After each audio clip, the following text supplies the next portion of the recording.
बाबू यहाँ पे हम 10-12 को क्वेश्चन लेते हैं, उसके बाद एक वीडियो ब्लास्टिंग का, पूरा ब्लास्टिंग के रेगुलेशन का, एक वीडियो पूरा वेंटिलेशन के रेगुलेशन करेगा। पहले 10 क्वेश्चन को ले लीजिए। मेरा मन किया कि ये बता देना चाहिए, तो इनको कहीं ना कहीं हम बताएं, ऐसा नहीं कि आप लोग को नहीं बताएं, लेकिन भूल गए होंगे तो हम बोला एक बार रिवाइज कर देते। Number 1, mechanised open cast mining in India is economically feasible at present if the coal and OB ratio is up to, और ये बताए थे हम आप लोग को जूनियर ओवरमैन 2018 का क्वेश्चन नंबर 16, ये पेपर है, ठीक है, उसमें बताए थे ये वाला नंबर 1।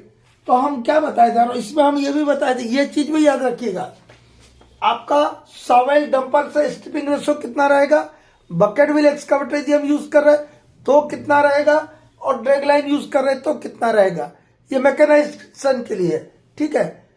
तो सॉवेल डंपर में कितना बताए थे बेटा, याद है? 1:3:4 बताए होंगे, कितना बताए होंगे? 1:4:5, कितना बाबू सॉवेल डंपर में? 1:4:5, ठीक है। बकेट व्हील एक्सकवेटर में 1:3:4, और ड्रैग लाइन में कितना बताए थे जी? ड्रैग लाइन में 1:8:10, ये वाला याद रखिएगा, ये वाला भी याद रखिएगा। पूछ लिया ड्रैग लाइन यूज कर रहे, स्टिपिंग रेशो बताइए तो कितना होगा? 1:8:10। बकेट व्हील एक्सकवेटर में 1:3:4, और सॉवेल डंपर कॉम्बिनेशन में 1:4:5। ये तो अलग चीज है। अब ये क्या चीज है, क्या बोलो? Mechanised open cast mining in India is economically feasible at present. आज के डेट में वर्तमान समय में इंडिया में मैकेनाइज्ड ओपन कास्ट माइनिंग करना है, तब कोल और ओबी का रेशो कितना होगा? अब हमारे पास टेक्नोलॉजी आ गया है, तो हम 1:8 तक का यदि कोल एंड मतलब 1 भाग कोयला है और 8 भाग ओबी है, ये मोटा मोटी, या मतलब 1 मीटर कोयला उठा रहे तो 8 क्यूबिक मीटर जो है आपको ओबी, 1 टन कोयला उठा रहे तो 8 क्यूबिक मीटर ओबी उठाना होगा, ये बोल रही है। ये पॉसिबल है इंडिया में आज के डेट में 8%। हो सकता है कल ये फिगर बदल जाए, 1:10 हो जाए, 1:12 हो जाए, आज का डेट का बता रहे जो करंट समय चल रहा है, ठीक है। अब ये वाले में बड़ा बच्चा लोग बार बार लिख रहा है यार, इसीलिए हम लिए the grade which is available from a property after actual mining is. ये कोल का हम एक बात बता दे, बाकी कंप्यूटेड ग्रेड, इफेक्टिव ग्रेड, अरे ऐसा कुछ नहीं होता बाबू। ऑब्जेक्टिव दिया आपको 4 ही ग्रेड होता है। कौन कौन से ग्रेड होता है? इधर दिख रहा है, हमारे सिर से छुप नहीं रहा है। रुको हम एक मिनट एक कैमरा को तैयार कर देते हैं। देखिए 4 ही ग्रेड होता है कोला का। ROM run of mine, ROM का रन ऑफ माइन, और एक फार्मूला बताए थे बेटा SRS। क्या फार्मूला बताए थे जी? SRS। और एक छोटे से बड़े के तरफ है, किधर है? असेंडिंग ऑर्डर में है, बढ़ते हुए क्रम में, पहले छोटा फिर उससे बड़ा फिर बड़ा, ऐसा वाला SRS। इस S का मतलब है स्लैग, इस S का मतलब क्या है बेटा? स्लैग। इस R का मतलब है रबल, और इस S का मतलब है स्टीम। क्योंकि और अब क्या बोले कि छोटा से बड़ा के तरफ है, मतलब कोल पार्टिकल का साइज बढ़ जाएगा। साइज ऑफ कोल जो है, कोल पार्टिकल साइज ऑफ कोल जो है वो बढ़ता चला जाएगा। इसमें बहुत कम रहेगा, उससे बड़ा ये रहेगा, और ये सबसे बड़ा रहेगा, ठीक है। इसको बोले स्लैग कोल, रबल कोल और स्टीम कोल। और एक होता है रन ऑफ माइन। कितने ग्रेड होते हैं? सिर्फ 4 ही ग्रेड होते हैं बुक में। स्लैग कोल, रबल कोल, बुक में नाम आगे पीछे दिया होगा, ठीक है, उससे लेना देना नहीं। ये हमने आप लोगों के लिए तैयार किया हुआ चीज है ताकि याद रहे आपको। देखिए फार्मूला क्या बना दिया? SRS, एकदम याद कर दूंगा बेटा, टेंशन मतलब SRS, slack rubble steam, slack rubble steam. और जो हमने कोयला को ब्लास्टिंग किया, ठीक, और उसको सीधा का सीधा उठा के लाया स्टॉक में और वहां से सेल कर दिया, उसको बोलते run up mine, ROM। Unscreened coal होता है, क्या होता है? Unscreened coal. अब ऑल साइज ऑफ कोल, हर साइज का कोल, छोटा भी रहेगा, मोटा भी रहेगा, पतला भी रहेगा, पाउडर भी रहेगा, सब प्रकार का सीधा ब्लास्टिंग किया, सीधा लाया स्टॉक में, कोयला डिपो में, और वहां से सेल कर दिया। वो है रन अप माइन। उसको कोई स्क्रीनिंग नहीं किया। और जब हम स्क्रीनिंग करते हैं उसी ROM कोल को हम स्क्रीन कर देंगे, तब ये 3 ग्रेड मिलेगा, स्लैक कोल, रबल कोल, स्टीम कोल, ठीक है। और वो जो उधर आप हम लोग कभी बोलते हैं G8, G10, वो on the basis of calorific value है, क्वालिटी के आधार पर भी रहता है आपका। स्टीम ग्रेड कोल 1, स्टीम ग्रेड 2, ऐसे सिस्टम का देखा होगा ना कहीं कहीं।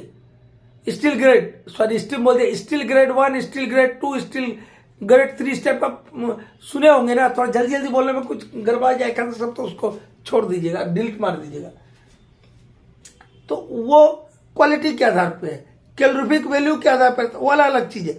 ये है grade of coal in general, ठीक है। तो ROM किसको बोला कि जो एक्चुअल हमने माइनिंग किया, प्रॉपर्टी से उसको लाया, वो कोल है ROM।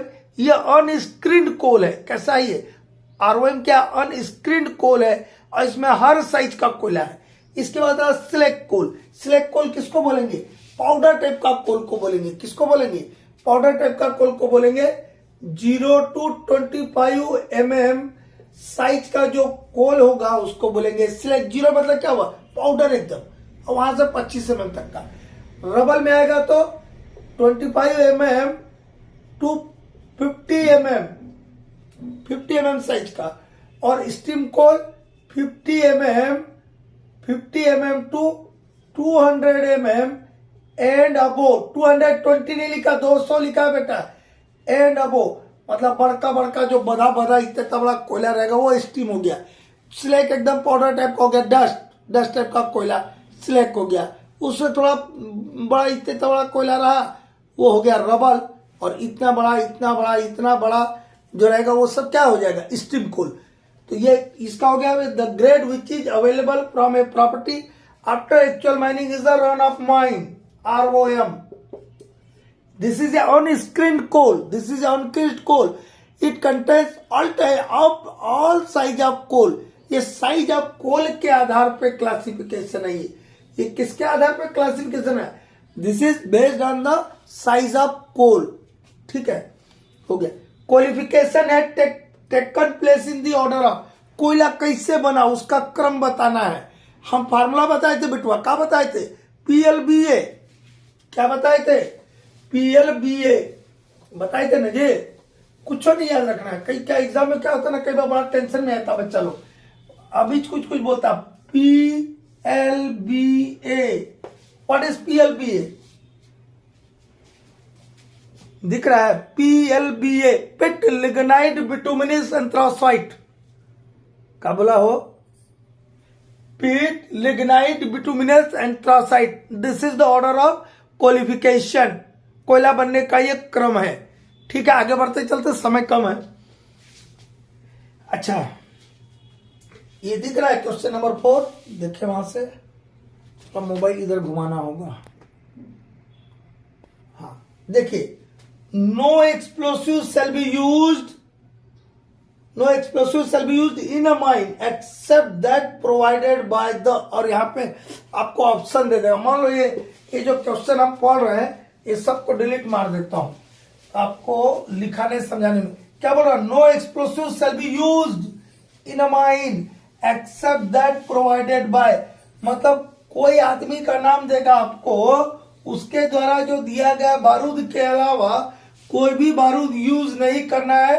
और हम आपको ऑप्शन दे दे रहे 4 गो, owner, or agent, or manager. दूसरा बी दिया चीफ इंस्पेक्टर ऑफ माइंस। तीसरा दे दिया controller of explosive, controller explosive, ये 3 ऑप्शन है। अब यहां क्या आएगा बताइए, क्या क्वेश्चन है? No explosive shall be used in a mine except that provided by the, मतलब ये 3 में से कोई एक होगा, आंसर तो एक ही ना होगा। ये 3 ऑप्शन दिया, नहीं दिख रहा लगता, रुको एक मिनट। क्या क्या हमने ऑप्शन दिया आपको? ओनर, एजेंट और manager, chief inspector of mines, controller of explosive. ये इनमें से कौन एक सही आंसर है कि इनमें से किनके द्वारा दिया गया बारूद ही माइन में इस्तेमाल करना है, उसके अलावा कोई बारूद इस्तेमाल नहीं करना है। किसके द्वारा बेटा? ओनर, एजेंट और मैनेजर। किसके द्वारा दिया गया बारूद इस्तेमाल करेंगे हम? ओनर, एजेंट और मैनेजर। क्या आंसर होगा? Owner oblique agent oblique manager, owner, agent और मैनेजर। अब बहुत सारा बच्चा लोग जो पढ़ के नहीं जाएगा बुद्धि लगा के इसको लिख के आएगा, क्योंकि कंट्रोलर ऑफ एक्सप्लोसिव, मतलब कंट्रोल ऑफ एक्सप्लोसिव देगा वही ना करेंगे। अरे ओकरा से का लेन देना है? ओकरा काम है रूल रेगुलेशन देखना। आपको वही सामान यूज करना, ना कि सिर्फ एक्सप्लोसिव। कोई भी सामान वही यूज करना है जो कि ओनर, एजेंट और मैनेजर ने प्रोवाइड किया है माइंस में। आप अपने से कोई जुगाड़ लगा के सामान इस्तेमाल मत कीजिएगा, किया तो फंस जाइएगा। ये तो एक्सप्लोसिव बहुत जरूरी चीज था, उसका हम लिखवा दिए। कोई भी माइंस में यूज होने वाला सामान वही सामान यूज करना है which are provided by the owner, agent और मैनेजर। अरे भैया ये बाकी तो रेगुलेटरी अथॉरिटीज है, रूल रेगुलेशन देखने के लिए, रूल रेगुलेशन का पालन हो रहा नहीं हो रहा वो देखने के लिए है। समझ आ रहा? ठीक, तो बाकी क्वेश्चन को हम ऊपर लिख देते हैं ताकि देखने में इजी हो। एक मिनट रोकते हैं। देखो बाबू, which of the following explosive is prohibited to use in a mine. अब आपको ऑप्शन दे दिया, एनपो, लॉक्स। लॉक्स का फुल फॉर्म जानते हैं बाबू? Liquid oxygen explosive, emulsion explosive, LOX दिया है। लिक्विड ऑक्सीजन एक्सप्लोसिव, लॉक्स मतलब लिक्विड ऑक्सीजन एक्सप्लोसिव और एनफो, इतना दिया है। इनमें से किसका यूज प्रतिबंधित है, जिसको हम माइन में इस्तेमाल नहीं कर सकते? ये रेगुलेशन से डायरेक्ट क्वेश्चन है। ये वाले को प्रतिबंधित किया हुआ है, लॉक्स को हम इस्तेमाल नहीं कर सकते, ना अंडरग्राउंड में ना ओपन कास्ट में। ठीक है, माइन वर्ड दिया इसलिए हम कोई माइन में, मतलब माइन का परिभाषा में जो चीज आता है वहां पर लॉक्स का इस्तेमाल नहीं होगा। लिक्विड ऑक्सीजन एक्सप्लोसिव, लॉक्स में लिक्विड ऑक्सीजन एक्सप्लोसिव इस्तेमाल नहीं होगा। अभी सत्यजीत हमको एक क्वेश्चन भेजा कि सर सॉकेट ट्यूब को, सॉकेट ट्यूब मतलब नोनेल को हार्ट स्टार्टर ब्लास्टिंग में इस्तेमाल कर सके, मतलब ब्लास्टिंग इन हार्ट स्टार्टर में यूज कर सकते क्या, या फायर एरिया में ब्लास्टिंग करना है तो कर सकते क्या, और नहीं कर सकते तो काहे नहीं कर सकते, और कर सकते तो क्यों कर सकते हैं? मतलब वो नहीं, इतना नहीं पूछा था, एक दो ही चीज पूछा था, एक दो हम आगे पीछे बोल दिए। ठीक है, तो बेटा नोनेल का हम इस्तेमाल नहीं कर सकते। ठीक है, अब काहे नहीं करते वो हम यहां बता रहे। पहले हार्ट स्टार्टर ब्लास्टिंग, या ब्लास्टिंग इन हार्ट स्टार्टर या ब्लास्टिंग इन फायर एरिया को हम बहुत जगह बताए, छोटा मोटा चीज बताते। हम एक चीज बताए होंगे वहां पर आपको कि होल के अंदर डिटोनेटर नहीं डालना है। क्या नहीं डालना है बेटा?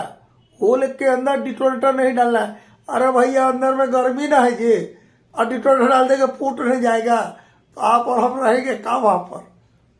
सोचो, नॉर्मल चीज है सोचने का। आप डालिएगा, जैसे मैजिक से ओवरमेंट बन जाइएगा या असिस्टेंट मैनेजर बन जाइएगा, तो जहां हार्ट स्टार्टर में डिटोनेटर डाल दीजिएगा हॉल में, आप तो डालबो नहीं कीजिएगा। लेकिन ना सर नौकरी ना देना है, नौकरी तो बात की बात, नौकरी रहेगा जब में दीजिएगा, आप तो डायरेक्ट ऊपर का टिकट काट लीजिएगा। तो होल जहां पे गर्म सतह है और वहां हमको होल बना के ब्लास्टिंग करना है, तो होल के अंदर डिटोनेटर नहीं डालना है। और नोनेल का मतलब क्या है? Non electric detonator. लेकिन डिटोनेटर है नहीं जी, डिटोनेटर का हम डिटेल्ड क्लासिफिकेशन बताए थे, जो आपके डीजे देशों में तो बहुत कम बताए, नहीं के बराबर है वो क्लासिफिकेशन, उसको हम बहुत लंबा चौड़ा करके बताए थे। इलेक्ट्रिक, नॉन इलेक्ट्रिक में नोनेल, ये सब बताए थे, प्लेन डिटोनेटर। ठीक है, तो वो उसको देखिएगा तब ना समझिए कि डिटोनेटर किसको बोलते हैं। तो आप समझ आ गया कि शॉर्ट ट्यूब का ही इस्तेमाल नहीं करेंगे। शॉर्ट ट्यूब के एक एंड में डिटोनेटर लगा है ना, नॉन इलेक्ट्रिक डिटोनेटर लगा हुआ है, तो डिटोनेटर होल के अंदर डालना ही नहीं है, डाल दिए तो खत्म हो जाएगा कहानी। तो हम इसको blasting in hot starter, blasting in fire area को 2 मिनट में छोटा छोटा बताते हैं। पहली बार इसके लिए ब्लास्टिंग अफसर नियुक्त करना होगा आपको, ठीक है। पूरा चार्जिंग फायरिंग का सारा ऑपरेशन को सुपरविजन करने के लिए एक ब्लास्टिंग ऑफिसर आपको अपॉइंट करना होगा, ठीक है। दूसरी बात, टाइप ऑफ एक्सप्लोसिव, किस टाइप का एक्सप्लोसिव आपको इस्तेमाल करना है, ठीक है। टाइप ऑफ एक्सप्लोसिव बोलता है कि सिर्फ और सिर्फ only slurry and emulsion explosive shall be used. अब वहां क्या लिखा होगा, ऐसे हम लिखाएंगे, नो एक्सप्लोसिव, EXP लिखता हूं, समझ जाएगा explosive, no explosive other than slurry और इमल्सन शैल बी यूज्ड। इसका मतलब इमल्सन और स्लरी को छोड़ के कोई दूसरा एक्सप्लोसिव इस्तेमाल नहीं किया जाएगा। हॉट स्टार्टर में ब्लास्टिंग करना है तो no explosive other than slurry और emulsion explosive shall be used. मतलब क्या हुआ कि स्लरी और इमल्सन को छोड़ करके कोई दूसरा एक्सप्लोसिव इस्तेमाल नहीं किया जाएगा। मतलब छोटे रूप से भाषा में, गधा वाली भाषा में यह हो जाएगा कि एकदम जो अनपढ़ गवार आदमी जो सुनता है समझता है उस भाषा में, कि स्लरी और इमल्सन एक्सप्लोसिव इस्तेमाल करना है, ठीक है। PETN बेस्ड कास्ट बूस्टर इस्तेमाल नहीं करना है। यह हो गया। डिटोनेटिंग फ्यूज से ब्लास्टिंग करना है। चार्जिंग स्टेमिंग बहुत जल्दी जल्दी कर देना, 2 घंटे के अंदर में पूरा ऑपरेशन को खत्म कर देना है। और यदि आप क्या करना है, जो भी फायर एरिया में वो होल को पानी से भर के रखना है। ब्लास्टिंग के पहले, चार्जिंग के पहले, चार्जिंग के पहले आपको होल के बॉटम में होल के टेम्परेचर को मेजरमेंट करना है। और यदि 80 डिग्री से ज्यादा आता है तो आपको होल चार्ज नहीं करना है। यदि होल में कहीं क्रैक्स और फिशर्स मिलने की संभावना है तो आपको एस्बेस्टस पाइप की लाइनिंग कर देना है। एस्बेस्टस से क्या डाल रहे बेटा, या आग में जलता नहीं है, ठीक है, इतना ही समझ के आगे बढ़िए। एस्बेस्टस पाइप का लाइनिंग कर देना है। होल के बॉटम में क्रैक्स होने की संभावना है तो आपको इसके अलावा भी बेंटोनाइट एक केमिकल आता है, उसका इस्तेमाल कर देना ताकि क्रैक्स को सील कर देगा, ठीक है। मोटा मोटी इतना देखिए, बाकी जहां वहां कहीं समझाए है वहां पे उसको और बढ़िया से देख लीजिएगा। और होल के अंदर डिटोनेटर नहीं डालेंगे। यदि आपका 2 घंटा के अंदर में इसका ऑपरेशन खत्म हो, चार्जिंग फायरिंग सब खत्म हो जाए चाहिए, हम बताए हैं 50 बार। तो एक बच्चा पूछता हमको कि इसको स्लिप कर सकते क्या? अरे 2 घंटा के अंदर में खत्म कर दें तो स्लिप का कहीं बात आ रहा है जी? स्लिप का कहीं कोई बात आ रहा है इसमें?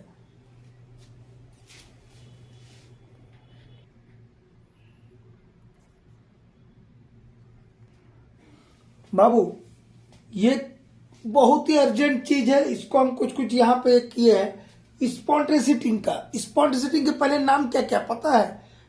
स्पॉन्टेनियसिटिंग बोलिए, स्पॉन्टेनियस कंबस्शन बोलिए, ऑटो ऑक्सीडेशन बोलिए, सेल्फ हीटिंग बोलिए, सब एक ही बात है। यह सिर्फ हीटिंग में बोला कोल माइंस के केस में, तो मतलब spontaneous heating, spontaneous combustion, auto oxidation, self heating, वो स्पॉन्टेनियस हीटिंग ही है। उसमें ये 2 रेगुलेशन को आप कम से कम बड़ा ध्यानपूर्वक एग्जाम पॉइंट से देख लेना, हम यहाँ बताएंगे, ग्राम्स रेशो बता देंगे और इंडिकेशन ऑफ स्पॉन्टेनियस हीटिंग के ऊपर क्वेश्चन आता है। ये तो कहीं का क्वेश्चन आया हुआ, द अर्लीस्ट इंडिकेशन, और 4 गो ऑप्शन दिए थे, अब यहाँ सब लिख ही देंगे तो बाकी हम समझाएंगे क्या। तो पहले स्पॉन्टेनियस होता कहाँ है? उस जगह में कोल माइंस में स्पॉन्टेनियस होगा। और ये जो प्रॉपर्टी है दुनिया में सिर्फ एक ही पदार्थ में पाया जाता है, वो है कोयला, ठीक है। बाकी कोई पदार्थ में स्पॉन्टेनियस हीटिंग या सेल्फ हीटिंग या ऑटो ऑक्सीडेशन का प्रॉपर्टी नहीं पाया जाता है। इतना क्लियर होगा? ये होता वहां है जहां पर कि इनएडिक्वेट वेंटिलेशन रहता है। यदि एडिक्वेट वेंटिलेशन है वहां पर कभी भी आपका स्पॉन्टेनियस होगा नहीं और होगा तो भी उसके दुष्प्रभाव को कम कर देगा। कैसे करेगा हम देखते हैं। होता क्या है, कोयला में कार्बन है, हम छोटा छोटा बताते चल रहे क्योंकि अभी समय कम है।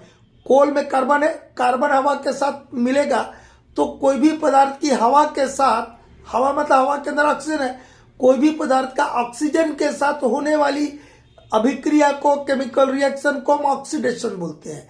तो यही बोला ना, ऑटो ऑक्सीडेशन है, बोला ना कि हम स्टार्टिंग में ऑटो ऑक्सीडेशन बोलते हैं इसको। क्यों? क्योंकि कोयला में कार्बन है, कार्बन और हवा मिल करके, हवा मतलब ऑक्सीजन मिल करके क्या बनाता है, ऑक्सीडेशन प्रोसेस होता है कोयला का, तो सीओ बनता है। क्या बनता है? सीओ बनता है। वाटर वेपर निकलता, मॉइस्चर निकलता है, पानी नहीं निकलेगा बाबू। अब कई जगह लिख देता है H2O को पानी, अरे तो देखना ना केमिकल रिएक्शन में क्या निकल रहा है, क्या निकलेगा, मॉइस्चर टाइप का निकलेगा, भाप टाइप का निकलेगा। क्या निकलेगा? भाप टाइप का निकलेगा। ठीक है। और हीट जनरेट होता है। क्या जनरेट होता है? हीट जनरेट होता है। ये एक्सोथर्मिक केमिकल रिएक्शन है, याद रखिएगा ऑब्जेक्टिव पॉइंट ऑफ व्यू से। Spontaneous heating is a exothermic chemical reaction. कौन सा केमिकल रिएक्शन है बेटा? Exothermic chemical reaction. एक्सोथर्मिक मतलब ऐसा केमिकल रिएक्शन जिसमें हीट पैदा होता हो, तब उसको बोलते एक्सोथर्मिक केमिकल रिएक्शन। ठीक है। एक मिनट डस्टर नहीं। तो इतना क्लियर हो गया कि इससे हीट पैदा हो रहा है, और जब हीट पैदा होगा तो क्या होगा, जो ऑक्सीडेशन प्रोसेस है वो और तेज होता है, फिर पैदा हुआ हीट तो फिर तेज होता है, ये डबल होते चले जाता है, रेट ऑफ ऑक्सीडेशन बढ़ते चलेगा बढ़ते चलेगा। तो एक ऐसा समय आएगा कि कोल का टेम्परेचर, कोल के इग्निशन टेम्परेचर तक पहुंच जाएगा, और पहुंच जाने पर कोल में अपने आप आग लग जाएगा। उसी को बोलते हैं सेल्फ हीटिंग या स्पॉन्टेनियस हीटिंग या ऑटो ऑक्सीडेशन, स्पॉन्टेनियस कंबस्टन। इसके क्या लक्षण है? अरे सीओ तो बाद में न जनरेट होगा, स्टार्टिंग में कुछ लक्षण मिलते हैं हमको। तीन स्टेजेस है, अर्ली स्टेज, इंटरमीडिएट स्टेज और फाइनल स्टेज। अर्ली स्टेज में 2-3 चीज देखना पड़ता है, आपको अपने आप समझ आएगा। जो आपके क्रिकेट है, इंसेक्ट्स है, जो माइंड के अंदर में कीड़े मकोड़े कुछ रहेगा, और चाय चून कर लगेंगे। क्या करेंगे? Cricket and insect showing increase activity and chirping. Chirping मतलब क्या? चाय चून ज्यादा करने लग जाएंगे। ठीक है। और इधर उधर दौड़ेंगे, समझे? तो ये है। दूसरा, फैंटेज हो जाएगा, पूरा धुआं टाइप का आपको लगेगा, भाप भर गया हुआ टाइप का, एक फैंटेज।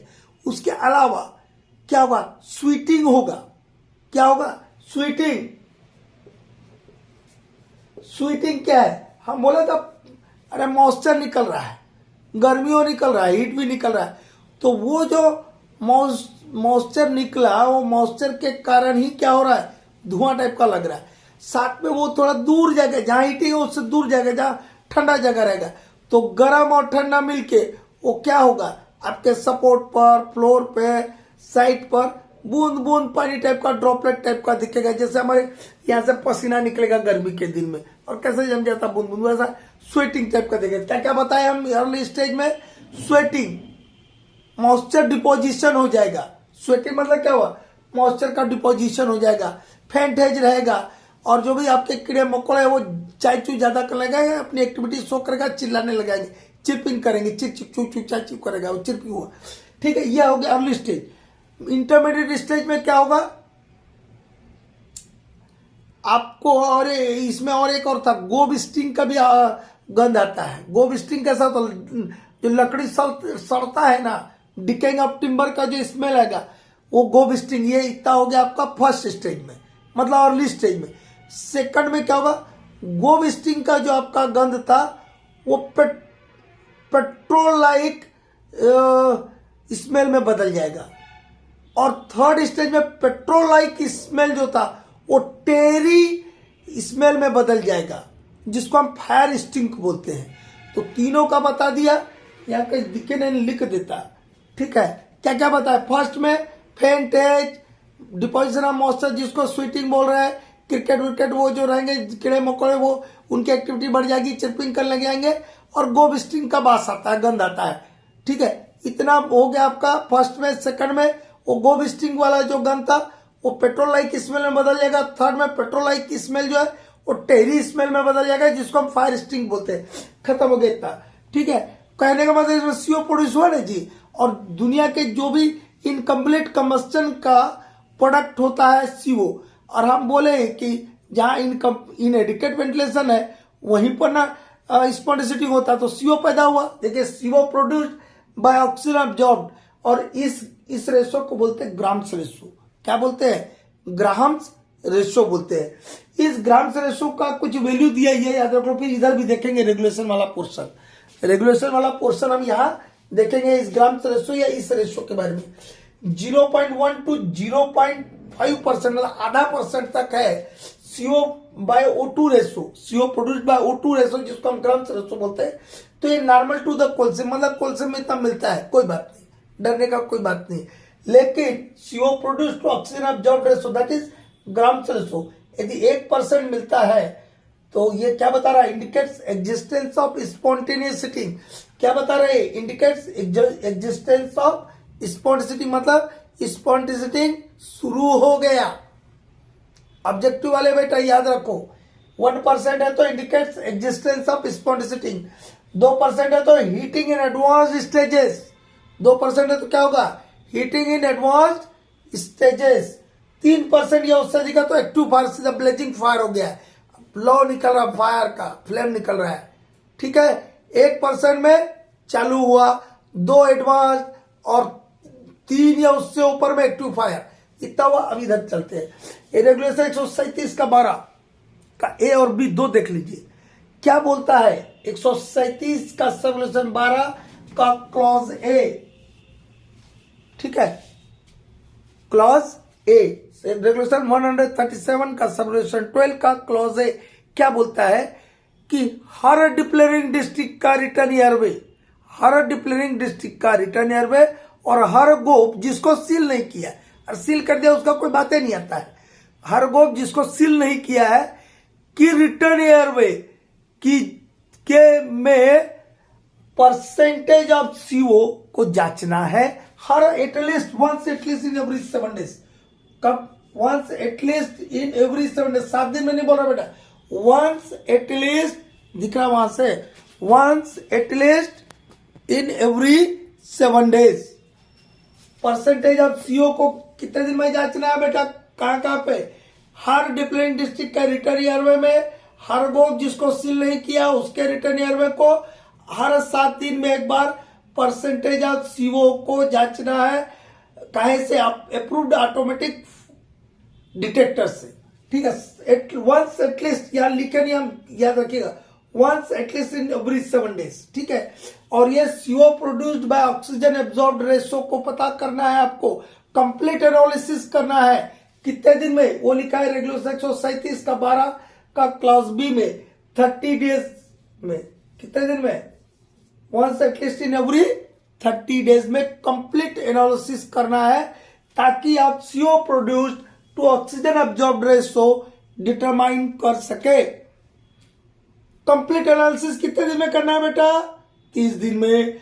परसेंटेज ऑफ सीओ कितने दिन में पता करना है बेटा? 7 दिन में। कंप्लीट एनालिसिस में क्या आएगा बेटा? सीओ बाय O2 रेशो, जिसको हम ग्राम्स रेशो बोलते हैं, ये 30 दिन में एक बार आपको डिटरमाइन करना है।